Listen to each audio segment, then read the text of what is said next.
The great hall of the Galactic Conclave was big enough to swallow a city. Its ceiling stretched so high that clouds sometimes formed near the top. The walls were made of dark crystal that caught the light of 1,000 stars through massive windows. 34 species sat in curved rows around a central platform, their seats arranged by power and age. The oldest and most powerful sat closest to the center. Everyone else sat where they were told. Humanity sat near the back. Ambassador Elena Vasquez had been doing this job for 11 years. She had sat in that same chair in that same back row and watched the powerful races of the galaxy make decisions that affected billions of people without ever asking those people what they wanted. She had learned to keep her face calm. She had learned to keep her voice steady. She had learned, above all, to listen very carefully. Because in rooms like this one, the most important things were never said out loud. Today felt different. She noticed it the moment she walked in. The Vreth delegates were not looking at their datapads the way they usually did. They were looking at her, all 5 of them in their tall silver robes, with their 4 pale eyes each and their wide, flat faces. They were watching her the way a person watches something they are about to step on. She sat down, she opened her datapad, she waited. The session began like every other session. A conclave speaker read out the agenda in the common tongue: trade disputes, border corrections, a resource conflict in the outer ring that had been going on for decades and would probably go on for decades more. Vasquez made small notes. She drank her water. She listened. Then the speaker paused. He looked down at his datapad for a long moment. Then he said the words that changed everything. We will now move to the special agenda item, submitted by the Vreth hegemony and co-signed by 22 member states. The item concerns the status of the Terran Union and its continued membership in the Galactic Conclave. The hall went very quiet. Vasquez set down her stylus. High Chancellor Sovreth of the Vreth hegemony rose from his seat at the center of the hall. He was tall even for a Vreth, with a long neck and hands that had too many fingers. When he spoke, his voice was smooth and cold, like something that had never been warm. He spoke for 40 minutes. He talked about humanity's expansion, the new colonies humans had built in 3 different star systems over the last 20 years. He called this aggressive territorial seizure. He talked about human culture spreading to younger species who had not yet found their own way. He called this cultural contamination. He talked about human technology developing faster than the Conclave had predicted. He called this a threat to galactic stability. He never once raised his voice. He never once looked at Vasquez directly. He spoke about humanity the way someone might speak about a pest problem, unfortunate, inconvenient, and in need of a solution. When he finished, the vote was called. The result came in less than 3 minutes. 28 in favor, 6 against. The Galactic Conclave formally declared war on the Terran Union. The 6 races that voted against were small ones. The Queth, a quiet insectoid species. The Harani, who lived on ocean worlds and rarely sent more than 2 delegates. 4 others whose names most of the galaxy struggled to pronounce. They were good people. They were powerless people. Vasquez made a note of each of their names. After the vote, Sovreth turned and looked at her for the first time. He gave her what passed for a smile on a Vreth face, a slight tightening around the eyes, a small downward curve of the mouth. He told her that the Terran Union had 30 cycles to comply, 30 cycles to hand over all colonies outside the original human star system, 30 cycles to disarm the Terran Defense Force down to a peacekeeping level, 30 cycles to accept a conclave-appointed oversight council that would govern human expansion going forward. If these terms are not met, Sovreth said, the conclave will act. I think you understand what that means, Ambassador. Around the hall, many of the delegates were already talking among themselves. Some were laughing. Not loudly, they were too polished for that, but she could see it in the way they leaned toward each other, in the quick glances they threw her way. They thought this was already finished. They thought humanity would look at 28 warring species and do the only sensible thing. They thought she was afraid. Vasquez closed her datapad.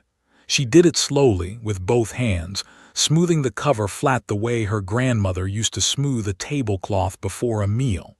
She picked up her water glass and finished what was left in it. She stood up, straightened her jacket, and looked at Savrith across the great hall. "High Chancellor," she said, and her voice carried clearly because the hall was still listening, "I have heard the conclave's position. I will pass it along to my government." She paused for exactly one breath. "You have made a terrible mistake. We will be in touch." She picked up her datapad. She walked to the exit.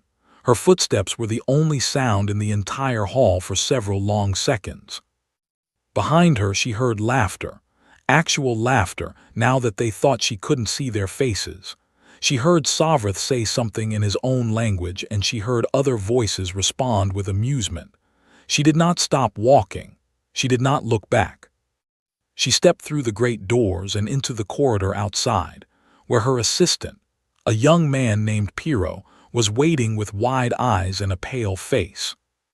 "Ambassador," he said, "what do we do?" Vasquez looked at him for a moment.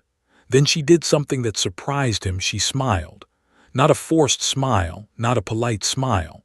A real one, small and quiet, the kind that meant something she wasn't saying out loud. "We send a message home," she said. "Priority 1, full encryption, direct to the War Council." Piero blinked. "The War Council, Ambassador, that council hasn't been officially convened since." "Since the contingency plans were last reviewed, yes," she said. "Convene them now. Tell Admiral Nakamura that Omega is a go." She started walking down the corridor. "Then book us passage back to Earth. We won't be coming back here for a while." Piero hurried to keep up. What should the message to Nakamura say exactly? Vasquez thought about the hall behind her. She thought about Savrith's smile. She thought about 28 species laughing at the back row humans who were supposed to bow their heads and comply.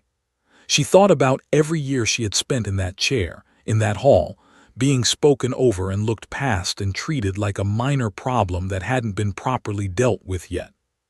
She thought about what she knew that they didn't. She thought about the ships, the real ones, the ones that didn't appear in any document the Conclave had ever been allowed to see. "Tell her," Vasquez said, "that they voted, and tell her that they have no idea what they just voted for." Piero sent the message.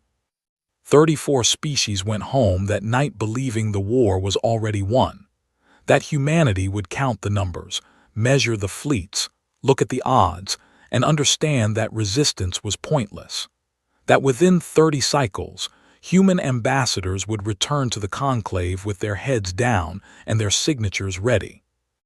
They had studied human history, of course, or they thought they had. They knew about the wars humans had fought among themselves. They knew about the violence, but they had drawn the wrong lesson from it. They thought it meant humans broke easily. They had not read carefully enough. Because anyone who had truly read human history, all of it, the long and bloody and stubborn length of it, would have noticed one very important thing. Humans had been backed into corners before, many times, by enemies stronger than them, better supplied than them, more numerous than them. They had never once stayed in the corner. The Conclave went to sleep that night confident and comfortable. Across the galaxy, in the quiet dark of space, something very old and very patient began to wake up. The message arrived on Earth at 3:47 hours, ship time.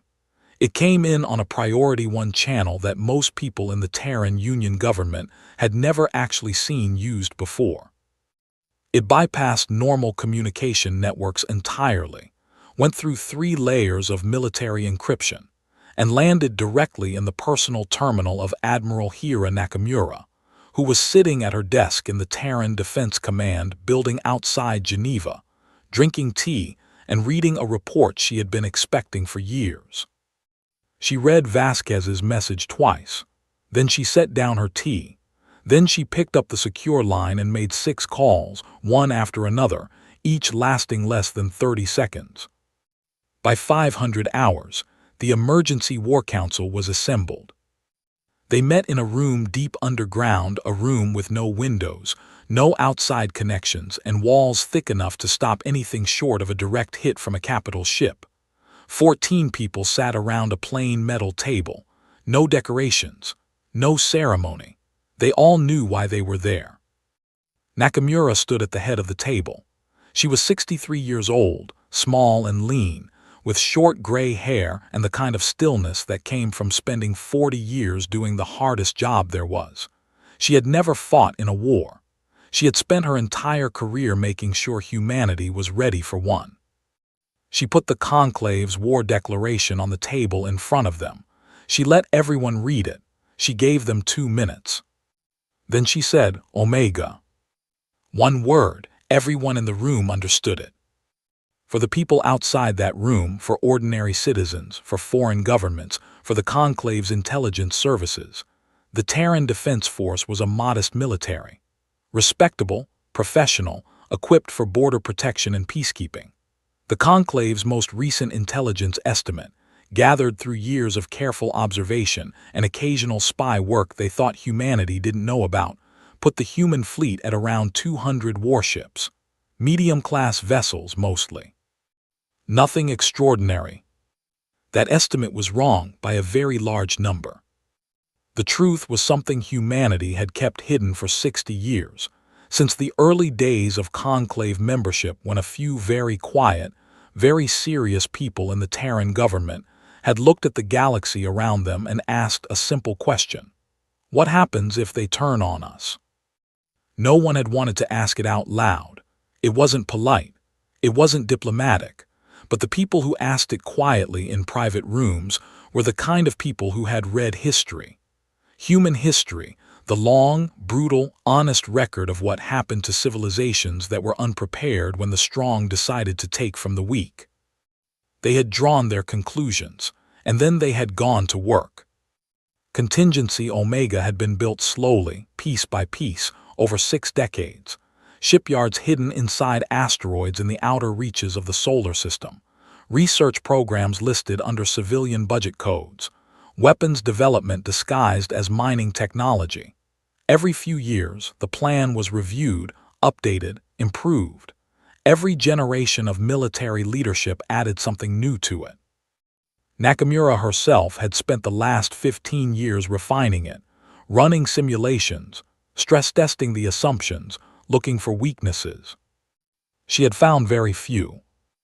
The council members listened as she began to lay it out. She was calm and precise. She spoke the way she always spoke, without drama, without decoration, just fact after fact, delivered in a voice that made each one feel like something solid you could hold in your hand. The real fleet numbered over 1,400 combat vessels, not the medium-class ships the Conclave thought it knew about. True warships, heavy cruisers, carrier platforms, fast attack ships built for deep space combat. They had been constructed quietly over decades and stored in distributed locations across human-controlled space, many of them hidden in places the Conclave had never looked because they had never thought to look. Beyond the ships, there were the drone swarms, hundreds of millions of small autonomous combat units, each one cheap to build and impossible to stop in sufficient numbers, all of them networked through an adaptive AI system that could learn enemy tactics in real time and rewrite its own strategy faster than any biological commander could think. The Conclave had nothing like it. No one in the galaxy had anything like it, as far as humanity's intelligence services could determine. There were the stealth systems, technology that made ships effectively invisible to every form of sensor the Conclave used. It had taken 30 years to develop and had been tested thoroughly in the outer systems without anyone noticing. The Conclave's admirals had built their war plans around knowing where human ships were. They were about to find out how badly that assumption would fail them. And then there were the soldiers. Nakamura did not spend much time on this part. She simply said that Terran ground forces were not what the Conclave believed they were. Enhancement programs, biological and mechanical, had been running for 2 decades. Human soldiers were faster than any Vreth fighter, stronger and able to operate in conditions that would kill most species. They healed faster. They endured more. They kept going longer. She paused at this point because one of the council members, a civilian, the Minister of Civil Affairs, raised his hand and asked a question that was not about strategy. "Should we attempt negotiations first?" he asked. 30 cycles is time enough to. "No," Nakamura said. She said it gently because she understood why he was asking. "They did not offer us negotiation. They offered us surrender with a deadline. If we go back to that table now, every species in the galaxy will see us do it, and they will understand what it means." She looked at him steadily. "We will not kneel, not today, not because they told us to." The minister nodded slowly and said nothing more. The vote was unanimous, all 14 hands. The Terran Union would not comply with the Conclave's terms. The Terran Union would fight. Nakamura gave her orders over the next 6 hours, a cascade of instructions going out to fleet commanders, research facilities, supply networks, and field officers across human space, all of it moving through encrypted channels the Conclave could not read. The machinery of Omega began to move for the first time in its 60-year existence. It moved smoothly because it had been designed to move smoothly. Every person who received an order knew their role. Every system that was activated responded as it was supposed to. Decades of preparation coming to life all at once. Before she left the room, Nakamura drafted the Terran Union's official response to the Conclave's declaration. It was short. She read it aloud to the council before sending it, and the room was very quiet while she did. It said, "The Terran Union acknowledges the Conclave's 30-cycle ultimatum. We suggest the Conclave use that time wisely. Say goodbye to the people you love. You are going to want to have done that." Someone in the council let out a slow breath. Someone else made a sound that was almost a laugh, not because it was funny, but because there was something in it that felt true and final and right. The message was sent. On a colony world called Kepler's Reach, 3 days' travel from Earth, automated systems began to come online, systems that had been sitting dormant for years, waiting. Sensor grids expanded. Defense platforms unlocked. Deep in the asteroid fields beyond the colony's outer orbit, ghost ships that had floated dark and silent for years powered up their engines one by one. They made no noise. They gave off no signal the Conclave could detect. They simply began to move quietly into position. The Conclave did not see them coming. They never did. Fleet Commander Drexel of the Vreth hegemony had fought in 4 wars. He had burned 2 colony worlds that refused Conclave authority. He had destroyed fleets, taken prisoners, and written reports about enemy casualties in the same tone that other people used to discuss weather. He was not a cruel creature by nature. He simply did his job, and his job had always been to win, and he had always won. He was not worried about Kepler's Reach. His fleet numbered 812 warships. Even accounting for the inflated estimates, his intelligence officers always warned him not to trust entirely. He had been told that humanity's full military presence in the Kepler's Reach system consisted of a single defense station, 3 patrol cruisers, and some planetary ground fortifications. He was coming with 800 ships. He gave the order to drop out of warp at 600 hours on the 4th day of the war. The fleet came out of warp in good order, spread across a wide formation the way doctrine required. Sensors came online immediately. Drexel stood on the bridge of his flagship and watched his officers begin their standard system sweep, cataloging what was in front of them, building the picture, preparing the targeting solutions. The picture that came back was wrong. Not wrong in a small way. Wrong in the way that made experienced officers go very still and speak very quietly, and check their readings twice, and then a 3rd time because the numbers could not be right. The defense station was there. The patrol cruisers were there, but so was something else, a lot of something else. Weapons platforms, hundreds of them, arranged in overlapping fields of fire around the planet, powered up and locked on. Orbital mines. Seated across the approach vectors in patterns that blocked every clean line of advance. And ships that had simply appeared from nowhere, dropping some kind of stealth field simultaneously, all at once, like a curtain being pulled back. Not 3 cruisers, not 30. 419 warships, sitting in formation, already oriented toward his fleet, already locked and ready. They had been waiting. "Sir," his sensor officer said very quietly, "those ships, they weren't there.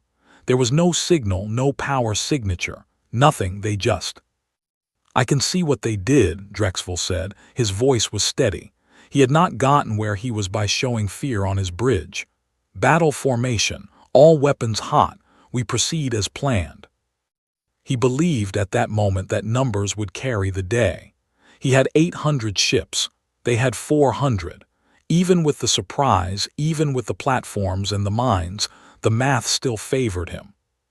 He had never done math like this before. The battle lasted 11 hours. In the first hour, his fleet drove forward through the minefield, taking losses, more losses than projected, because the mines moved. They were not static. They tracked. They adjusted. Several of his destroyers were simply gone before anyone understood what was happening. In the second and third hours, his main force engaged the human fleet directly, and he began to understand that his ships were not performing the way they should. Human vessels moved faster than the specs suggested. Their weapons hit harder. Their shielding absorbed more. Every time one of his captains thought he had found a pattern to exploit, the human ships changed their approach, not slowly, not after a delay, but immediately, as if they were reading his commander's minds. They were not reading minds.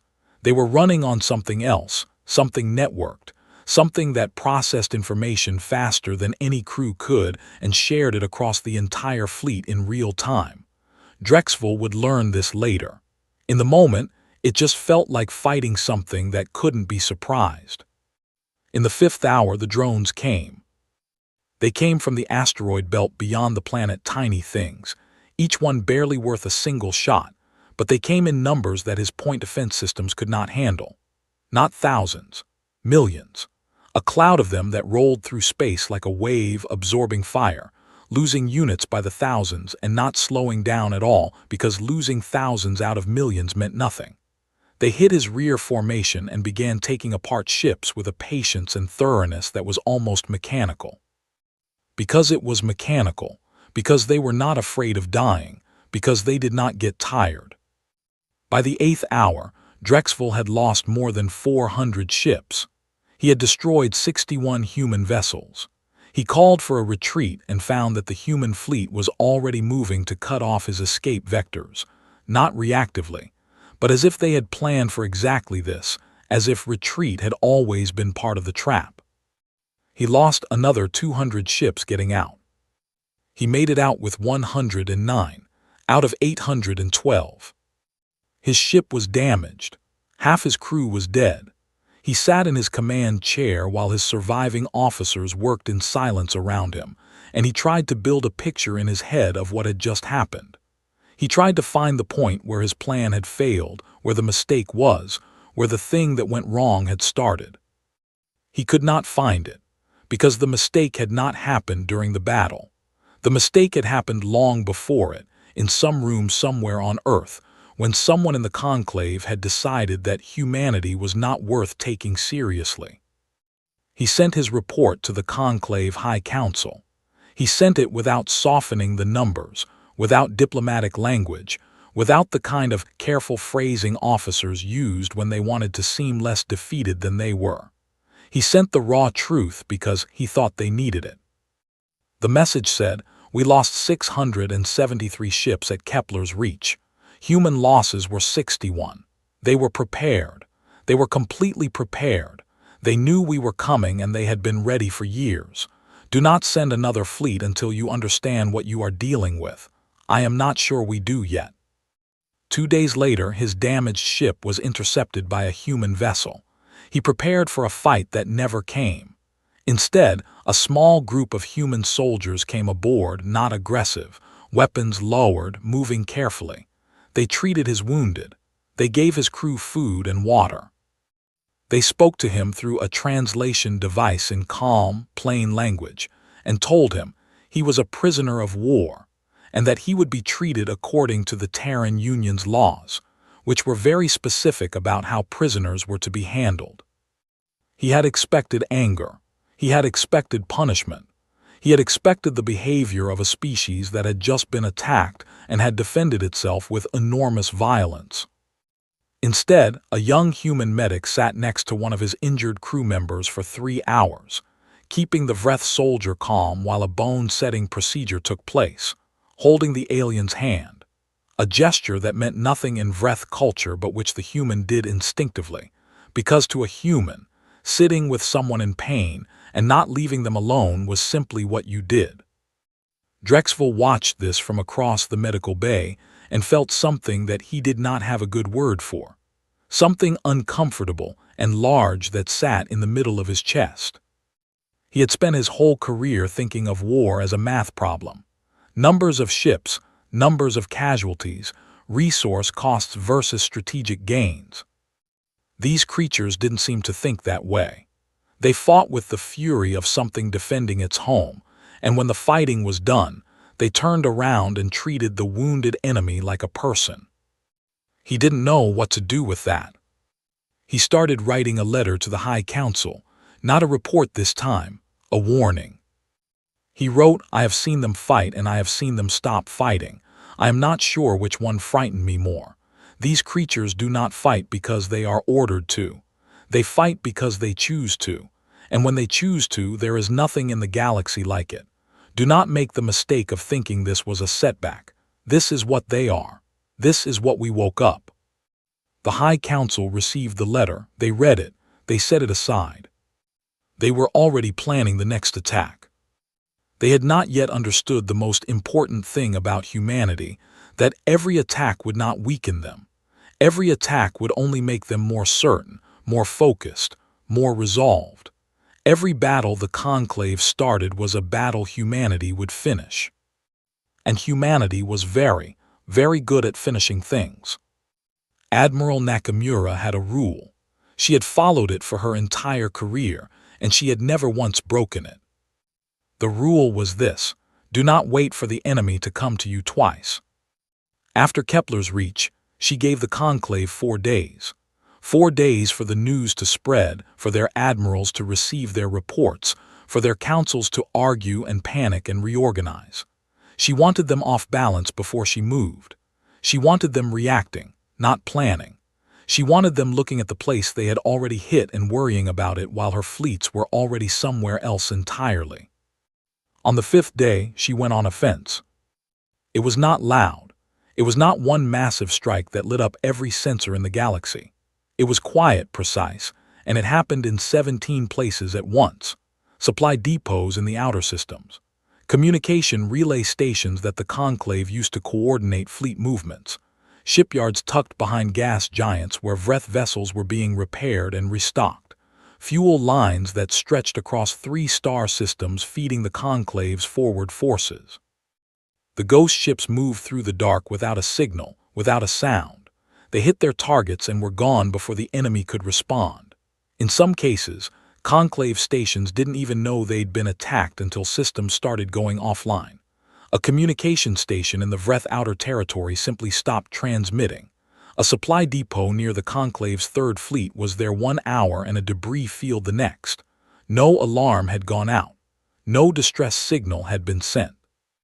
Because there had been no time. Within a week, the Conclave's ability to coordinate across its outer territories had dropped by 40%.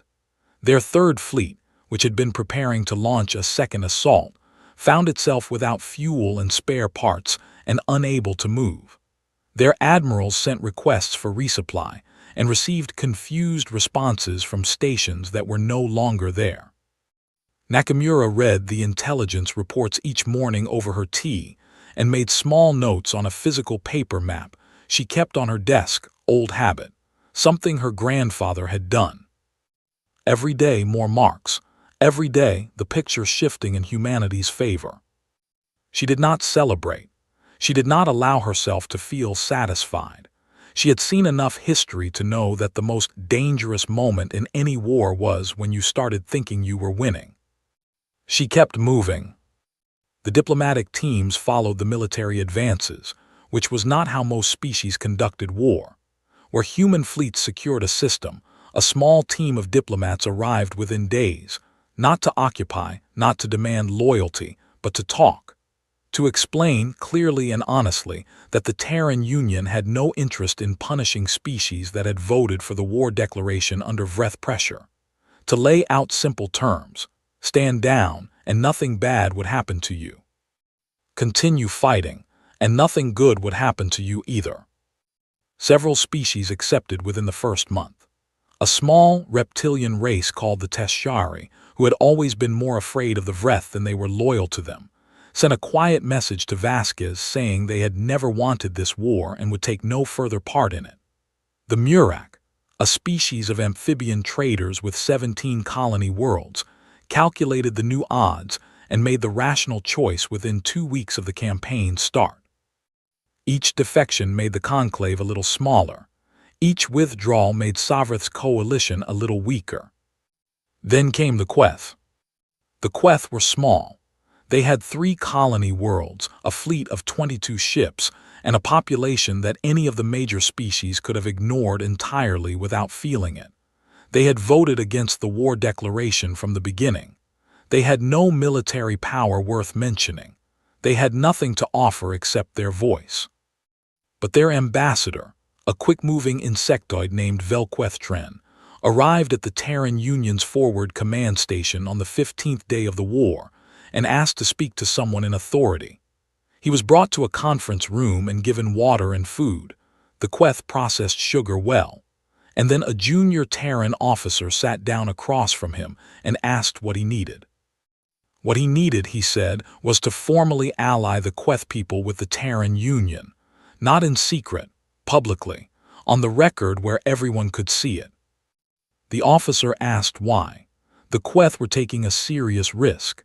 If the Conclave survived this war, the Queth would pay a very heavy price. Velquethtren was quiet for a moment.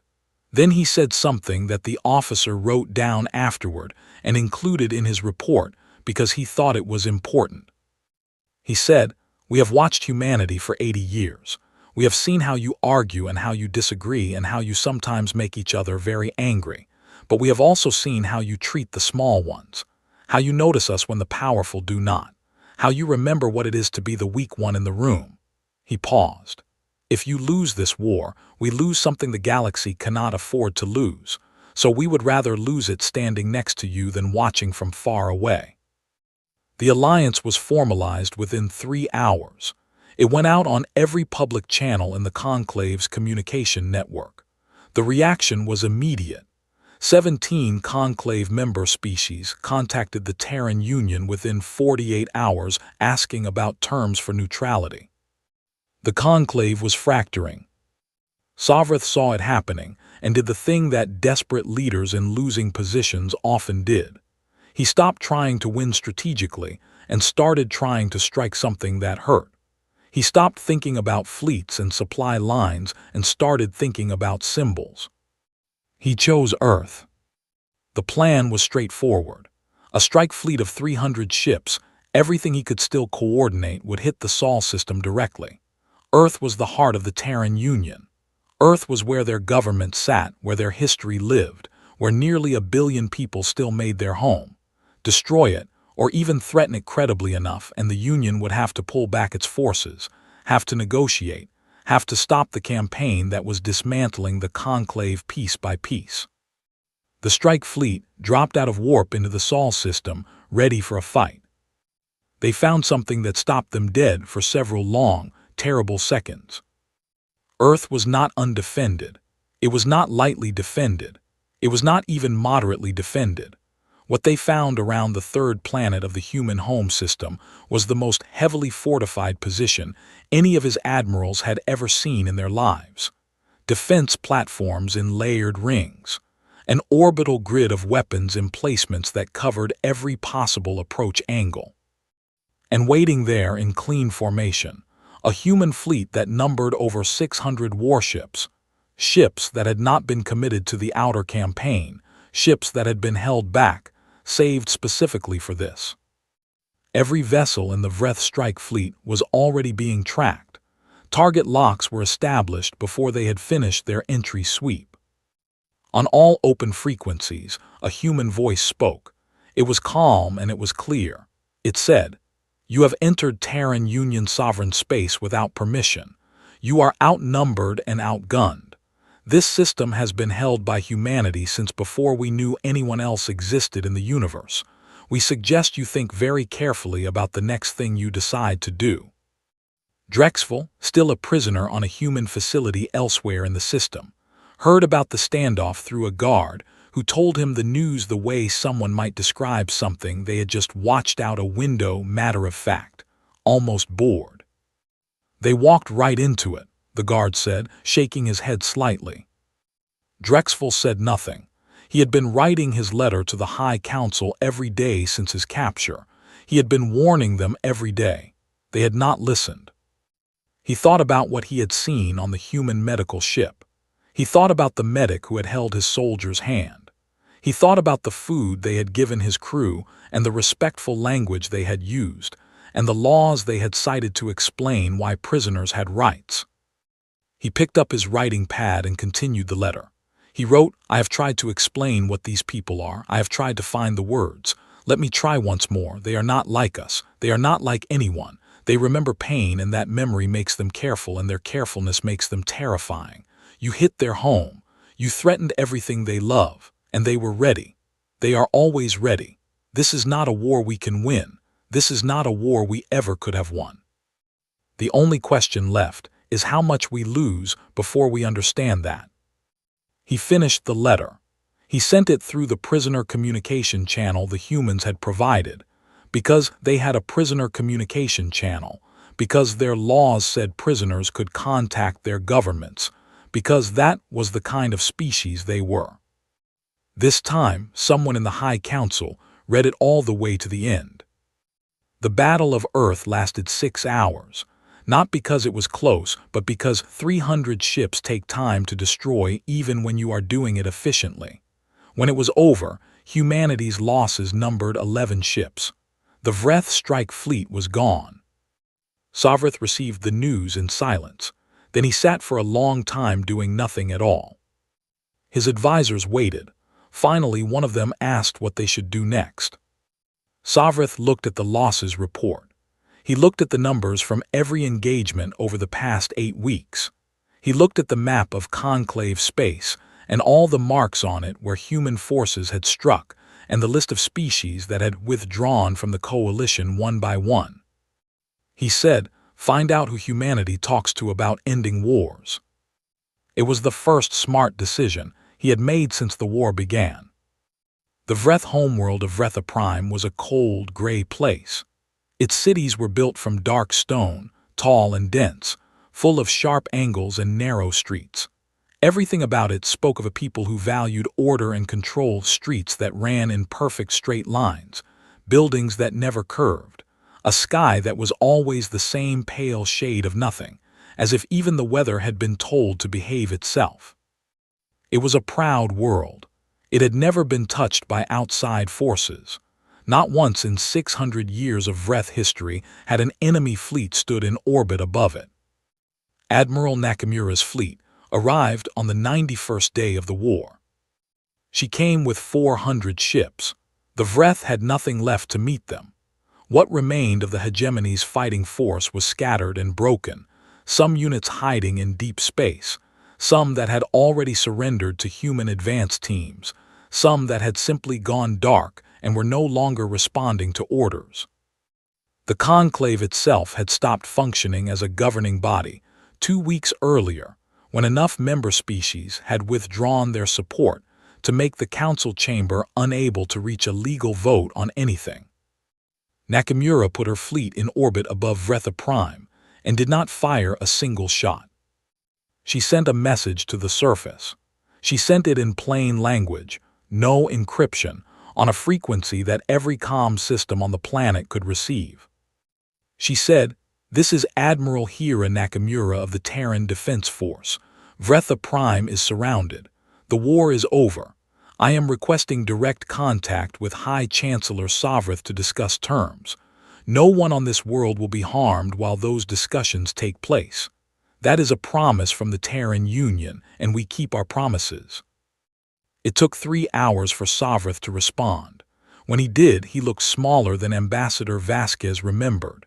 Not physically, he was still tall, still wide-shouldered, still the same creature who had stood in the Great Hall of the Conclave and declared war with a cold smile on his face.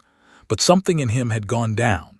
The way he sat, the way he held his hands, the way he looked at the camera with eyes that were steady but not confident.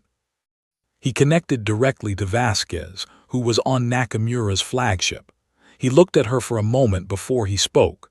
She thought he might say something proud, some final performance of strength before he gave in. He surprised her. He said, "I expected you to be angrier." "I am angry," Vasquez said. "I am very angry, but I am a professional and so are you, and we have work to do." She placed a document on the screen in front of him. She gave him a moment to begin reading it. It was called the Terran Peace Accord. Sovrith read it slowly. Then he read it again. Then he looked up at Vasquez with an expression she could not quite read. He had expected punishment. That was what you did when you won a war. You punished the loser. You took their territory. You put your own people in their government. You made them small so they could never threaten you again. Every species he knew did this. Every war in recorded galactic history had ended this way. The winner took what they could. That was how the universe worked. The Terran Peace Accord said none of that. It said the Vreth hegemony would pay reparations, a structured payment over 40 years that was significant but not designed to cripple their economy. It said Vreth military forces would be reduced to a level sufficient for defense only, and that this reduction would be verified by a neutral oversight body. It said that war crimes committed during the conflict, and there had been some, on a small Queth settlement that a Vreth commander had struck in defiance of orders, would be investigated and prosecuted through an independent court. And then it said something else, something Sovrith had not expected at all. It said the Galactic Conclave was to be dissolved and replaced by a new body, the Galactic Assembly. In this new assembly, every species would have equal representation regardless of size, power, or age. No species could be outvoted by simple majority on decisions that affected their own territory or people. Every species, even the smallest, even the ones with 3 colony worlds and 22 ships, would have a voice that counted for exactly as much as anyone else's. Sovrith looked up. "You are not taking any seats of power in this assembly." "No," Vasquez said. "You are nominating the Queth and 2 other minor species to the First Leadership Council." "Yes." "Why?" She was quiet for a moment. She thought about how to say it and decided that simple and honest was better than anything clever. "Because we have been the small ones in the room," she said. "We remember what it felt like.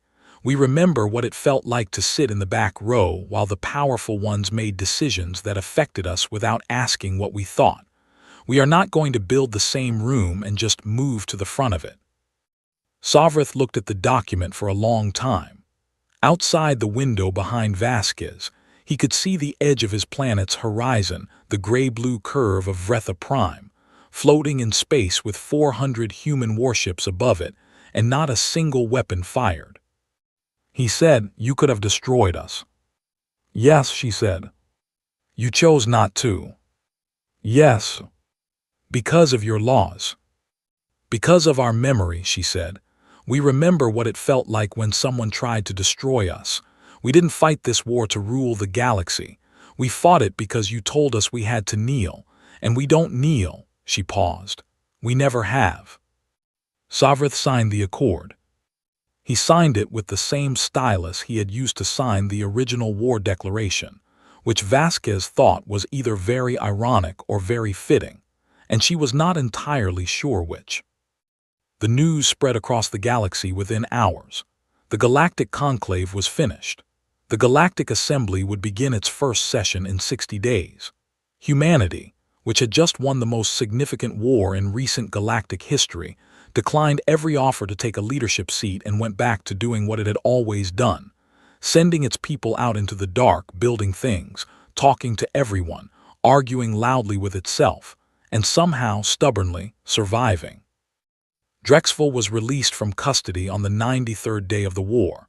He was given back his personal belongings, a clean change of clothes, and a meal before he left, because the humans had a rule about that. No one left a Terran facility without a meal. He didn't know why. He didn't ask. He ate the food and found it strange but not bad. A young human officer walked him to the transport that would take him home. They stood at the door for a moment in the awkward way that people stand when they know they are parting and are not quite sure what to say. Drexel said, "Your people are very strange." The officer considered this. "Probably," he said. "You fight like nothing I have ever seen," Drexel said. "And then you stop and you offer food to the people you were just fighting. I don't understand it." The officer was quiet for a moment. Then he said, "I think it's because we've been on both sides. We've been the ones who had everything taken. We've been the ones doing the taking. We've tried it both ways," he shrugged. "The second way feels worse, even when you win." Drexel thought about this for a long time on the journey home. When he arrived on Vretha Prime, the first thing he did was go and see his family. His children were young enough that they didn't fully understand what had happened, what the war had meant, what they had almost lost. They were just glad to see him. They held onto his arms and asked him what space was like and whether he'd seen any interesting aliens. He told them yes, he had seen some very interesting aliens. Later that night, after the children were asleep, he sat at his desk and finished the letter he had been writing to the High Council throughout his captivity. He had been writing it for weeks. He had been trying to find the right words for weeks. He decided that he had finally found them. He wrote, "I have tried to explain what humanity is. I have tried to describe their weapons and their tactics and their technology, but none of that is what you need to understand. What you need to understand is this. They were ready because they were afraid of us. Not afraid the way a weak thing is afraid. Afraid the way an intelligent thing is afraid. The kind of fear that makes you work, that makes you prepare, that makes you stay up late and run simulations and build hidden fleets and keep secrets for 60 years, just in case. They were afraid of us, and that fear made them into something we couldn't beat. And when they beat us, when they stood above our world with 400 ships and all the power they needed to end us, they stopped. They stopped because their fear never made them cruel. It only made them ready.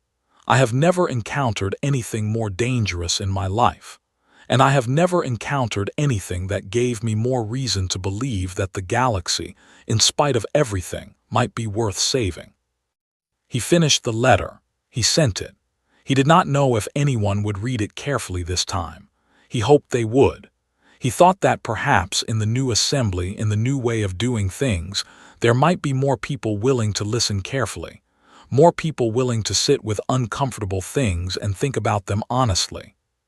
He hoped so. He went to bed.